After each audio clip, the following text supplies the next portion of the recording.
Shalom, selamat sore. Loh, ada orang? Oh ada ya, saya pikir saya sendirian. Ya selamat sore. Sore, puji Tuhan. Sudah makan? Oh belum ya. Mungkin ada yang puasa ya. Ada juga yang sudah atau belum makan ya. Puji Tuhan. Sebelum dengarkan firman Tuhan, boleh senggol kanan kiri katakan, ojo turu lu yo. Ya jangan tidur ya. Firman Tuhan hanya singkat, hari ini saya mau khotbah singkat, setelah itu saya mau banyak doa, karena saya tahu ada saudara yang datang dengan sakit penyakit, ada saudara yang datang dengan lemah, ada saudara datang mungkin dengan utang piutang, ada saudara yang datang membutuhkan pertolongan Tuhan, nanti saya akan beri waktu yang panjang untuk berdoa, dan mujizat masih terjadi, dan yang percaya katakan, kita boleh kasih tepuk tangan buat kemuliaan nama Tuhan. Bapak Ibu Saudara, saya bersyukur Gereja Betania Utai Malang, Mega Church Betania Utai Malang Tuhan pakai untuk menyatakan mujizat demi mujizat, kegerakan Roh Kudus yang luar biasa. Nah, saya mau katakan hari ini saya sebut adalah open war. Kok bisa? Saudara mohon maaf ya kalau selama tadi ibadah sound system mungkin terasa kurang nyaman ya. Karena kemarin hari Jumat Agung ya, sound system itu meledak Bapak Ibu Saudara. Ya, terus tadi pagi juga lampu mati dan sebagainya. Saya mau katakan pentingnya kita berdoa. Kenapa? Karena setan gak suka.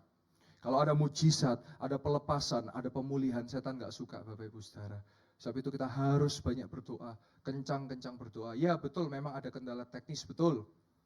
Tetapi ada yang namanya spiritual warfare. Apa itu spiritual warfare? Peperangan rohani. Salah satu contoh peperangan rohani di tengah-tengah jemaat apa? Saudara dengerin firman ngantuk terus tidur saudara. Loh itu spiritual warfare. Kalau saudara baca di Alkitab, ada seorang namanya Levitikus. Ketika Paulus berkhotbah, dia tidur. Apa yang terjadi? Jatuh bahkan mati. Tapi dia bangkit, dia dibangkitkan. Saya hari ini percaya tidak ada yang tertidur ya Bapak Ibu Saudara. Jangan sampai tertidur, bahkan tertidur sampai tergeletak ya. Kenapa? Karena hanya firman yang bisa menguatkan, hanya firman yang bisa menyembuhkan, dan hanya firman yang bisa menyelamatkan setiap orang percaya. Dan orang percaya katakan, amin. Haleluya. Puji Tuhan. Ya, kita hari ini berbahagia dan bersuka cita karena kita merayakan Hari Paskah. Saya mengucapkan selamat Hari Paskah bagi Bapak Ibu Saudara. Yesus kita bangkit, Yesus kita hidup. Dan ada satu lagu berkata, sebab dia hidup, ada hari esok. Sebab dia hidup, ku tak gentar. Karena ku tahu dia pegang hari esok. Kubur kosong membuktikan Yesus hidup. Hidup jadi berarti sebab Yesus hidup. Saudara, kalau Yesus tidak hidup, hidup kita gak ada artinya. Tetapi hari ini saya mau bawa saudara untuk mengerti bahwa Yesus adalah Tuhan yang benar. Dia adalah satu-satunya Tuhan dan Juru Selamat bagi kita semua. Dan ketika kita percaya Yesus, maka sorga yang kekal, hidup yang kekal akan kita peroleh. Dan setiap orang yang percaya katakan, amin. Bapak Ibu Saudara, saya mau sampaikan, perbuatan baik saudara gak akan pernah bisa menyelamatkan. Pak, saya sudah ngasih uang orang banyak, saya sudah nolong orang, pasti saya masuk surga gak? Saya cuma tanya, saudara percaya Yesus? Enggak, ya gak masuk surga. Jadi perbuatan baik bukan supaya kita masuk surga, tapi karena kita masuk surga dan beroleh surga, kita bisa berbuat baik. Perbuatan baik, perbuatan benar bisa kita lakukan karena kita percaya Yesus. Jadi ketika orang melihat kita, mereka tahu bahwa kita percaya Yesus. Pertanyaannya sekarang kalau saudara percaya Yesus tapi saudara keluar gereja terus miso-miso, apakah orang percaya kalau Anda percaya Yesus? Enggak, miso kok. Dunia ya miso kok. Terus apa bedanya dengan dunia? Kalau saudara mencuri, saudara nemukan uang di jalan, dan itu bukan punya uang saudara, dan saudara ambil terus saudara, Tuhan ampuni Tuhan, saya percaya Engkau mengampuni, padahal itu mencuri. Apakah orang bisa melihat ada Yesus dalam hidup Anda? Enggak. Kalau saudara menikah dan saudara diam-diam selingkuh, nunggu diketahuan baru tobat, apakah itu artinya saudara percaya Yesus? Enggak.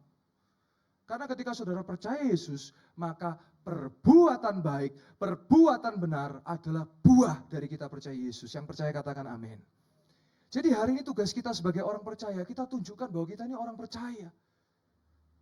Ya, yang bersalah kepada kita apakan? Kita balas, kita ampuni.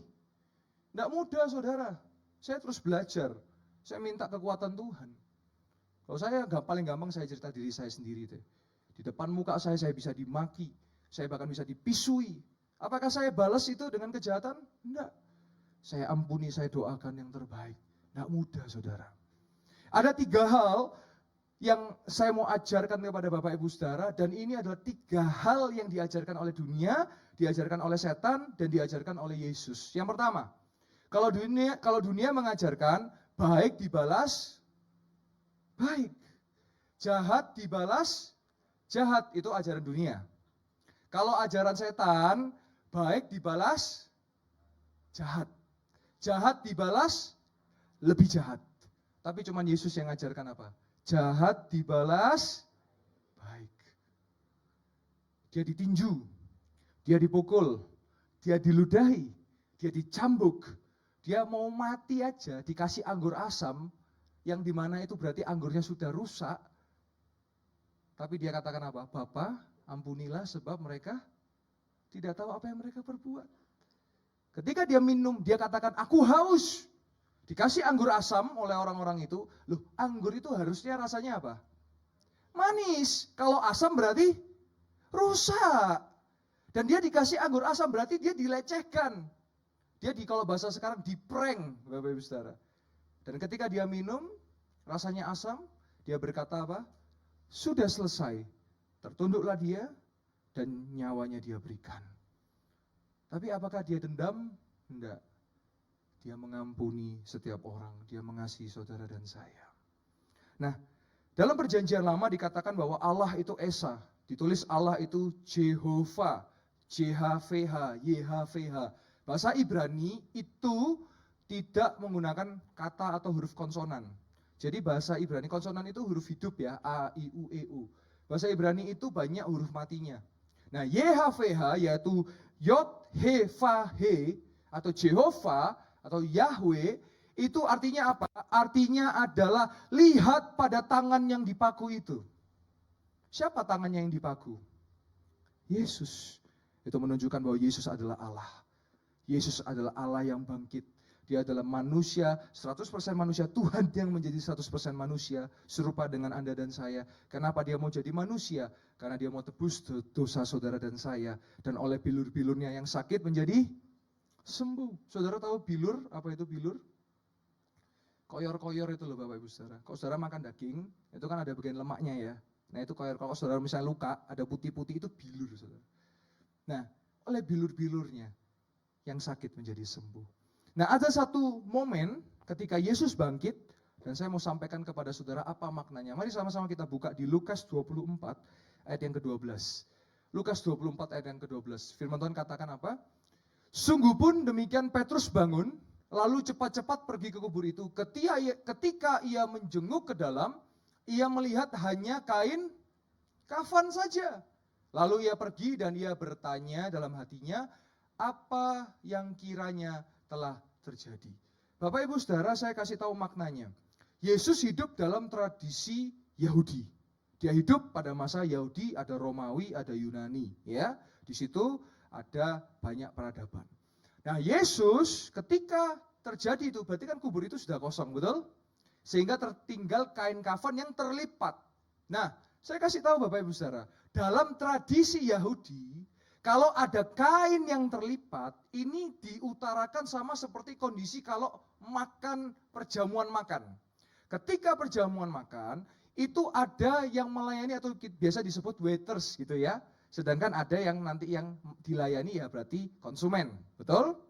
Nah, ketika kain itu dilipat dan orang sedang makan, dan kalau kain itu terlipat, maka piring, sendok, garpu itu tidak akan dibereskan oleh waiter itu.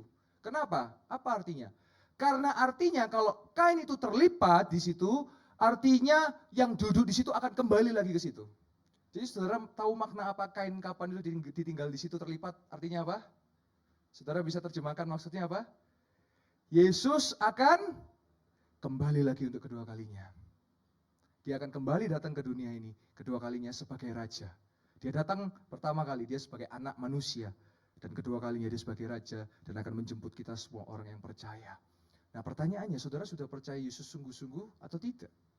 Pertanyaannya adalah, di sini semua percaya kalau setelah mati ada kehidupan selanjutnya? Percaya?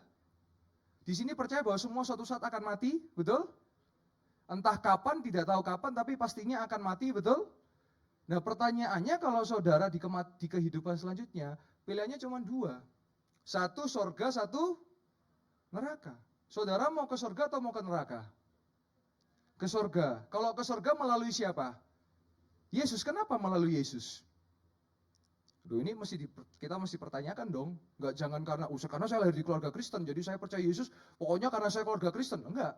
Kenapa kita percaya Yesus? Karena Yesus yang bisa naik ke surga dan dia juga dari surga turun ke dunia ini. Yang lain mati gak bangkit, cuman Yesus yang mati bisa bangkit. Itulah sebabnya kenapa iman kita di dalam Yesus. Karena cuman dia yang bisa bawa kita ke surga, dan yang percaya katakan amin. Yang lain bilang, carilah kebenaran, carilah jalan. Tapi cuma Yesus yang bilang apa? Akulah jalan kebenaran dan hidup. Tidak ada satupun kepada Bapa kalau tidak melalui aku. Oh Bapak Ibu Saudara, zaman semakin canggih, zaman semakin luar biasa. Kalau saudara tidak setia di dalam iman, saudara bisa tinggalkan Yesus hari ini. Ya, mujizat kesembuhan, mujizat berkat, itu bonus Bapak Ibu Saudara. Oh saya percaya hari ini akan terjadi mujizat, saat ini terjadi mujizat. Tapi itu bonus saudara. Yang utama itu iman saudara kepada Tuhan. Kalau saudara bilang ya, iman diukur dari materi, maka orang tersuci dan terkudus di dunia, itu adalah Elon Musk. Karena dia orang terkaya di dunia. Tapi buktinya dia gak percaya Tuhan. Karena apa? Iman gak diukur dengan materi Bapak Ibu Saudara. Kalau iman saudara diukur dengan materi, awal bulan aja saudara haleluya puji Tuhan. Akhir bulan haleluya puji-pujian. Nah ini saudara. Tetapi iman gak diukur dari itu saudara. Memang betul kita butuh uang untuk hidup, tapi kita tidak hidup untuk uang. Kita tidak munafikan itu. Tetapi saudara yang paling penting, iman kita kepada Yesus. Yang percaya katakan amin. Nah mari sama-sama kita melihat bilur-bilur Yesus menyembuhkan. Di perjanjian lama dicatat, di perjanjian baru juga dicatat. Mari sama-sama kita lihat di Yesaya 53 ayat yang kelima. Yesaya 53 ayat yang kelima. Firman Tuhan katakan apa? Tetapi dia tertikam oleh karena pemberontakan kita. Dia diremukkan oleh karena kejahatan kita. Ganjaran yang mendatangkan keselamatan bagi kita ditimpakan kepadanya. Dan oleh bilur-bilurnya kita menjadi sembuh. Saudara yang hari ini engkau datang dengan segala sakit penyakit, selagi saudara dengarkan firman, saudara katakan, bilur-bilurnya menyembuhkan saya, bilur-bilurnya menyembuhkan saya. Iman itu dikatakan saudara, dan dilakukan. Saudara ngomong, telinga saudara dengar. Iman timbul dari pendengaran. Pendengaran akan firman Tuhan. Apa yang kita sampaikan, apa yang kita dengar itu firman Tuhan. Saudara katakan, saya sembuh, saya berhasil, saya diberkati Tuhan, saya ditolong Tuhan, saya disertai Tuhan. Lanjut lagi. Ayat kesukaan kita semua, ayat terakhir, udah mau selesai ya. 1 Petrus 2 ayat 24. 1 Petrus 2 ayat yang ke-24 ya. Oh sorry, kembali ke Yesaya 53 ayat yang ke-6 boleh ya. Dikatakan bahwa di Yesaya 53 ayat ke-6. Kita sekalian sesat seperti domba, masing-masing kita mengambil jalannya sendiri, tetapi Tuhan telah menimpakan kepadanya kejahatan kita sekalian. Artinya dia mau beri kita jalan kebenaran dan hidup. Mari sama-sama kita lihat 1 Petrus 2 ayat 24 ya. Ayat terakhir, 1 Petrus 2 ayat yang ke-24. 1 Petrus 2 ayat yang ke-24. Jadi yang di perjanjian lama ditulis, di perjanjian baru ditulis digenapi. Dikatakan apa? Ia sendiri memikul dosa kita di dalam tubuhnya di kayu salib, supaya kita yang telah mati terhadap dosa, hidup untuk kebenaran. Oleh bilur-bilurnya kamu telah sembuh. Saudara imani, saudara amini. Ini adalah firman Tuhan. Ya, ini adalah satu kebenaran. Ya, 1 Petrus 2 ayat 24. Ya. Dan kita lihat ayat yang ke-25. Sebab dahulu kamu sesat seperti domba, tetapi sekarang kamu telah kembali kepada gembala dan pemelihara jiwamu. Siapa gembala kita? Gembala yang agung, Yesus Kristus. Kalau dunia kita harus cari Tuhan, kalau dunia kita harus bela Tuhan, tapi cuman Tuhan kita yang nyari manusia, dan cuman Tuhan kita yang bela manusia. Dia balik semua konsep di dunia ini. Itu hebatnya Tuhan kita. Nah, bicara tentang bilur-bilur. Nah, saudara, ketika saya siapkan khotbah, ketika saya mau berdoa pelayanan, pasti ada persiapan di balik layar, di balik mimbar ini. Berdoa, berpuasa, mencatat, membaca. Ya. Nah, suatu kali ada pendeta, pengkhotbah ya, karena baru kalau bahasa sekarang itu apa? Newbie ya, amatir ya. Wah, dia khotbah tentang bilur-bilur Yesus. Namanya kecepatan ngomong, namanya orang mungkin grogi ya. Khotbahnya salah, saudara. Saudara yang sakit percaya, oleh bulir-bulir Yesus pasti sembuh. Wah, bulir ya katanya ya. Gembalanya dari kursinya, salah, bukan bulir, tapi bilur. Oh, gitu ya. Ya namanya gengsi ya, pengkhotbahnya gengsi, dia nggak ngeralat, tapi dilanjutkan. Saudara, kalau bulir-bulir Yesus bisa menyembuhkan, apalagi bilur-bilur Yesus pasti lebih bisa menyembuhkan. Haleluya, kita boleh kasih tahu tangan buat kemuliaan nama Tuhan ya. Ya itu lek ngeyelan diterusno itu ya.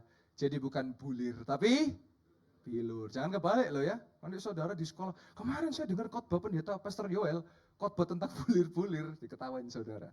Terus saudara pindah, saudara revisi. Oh, maksud saya kalau bulir-bulir saja bisa, apalagi bilur-bilur Yesus. Nah, itu saudara ya.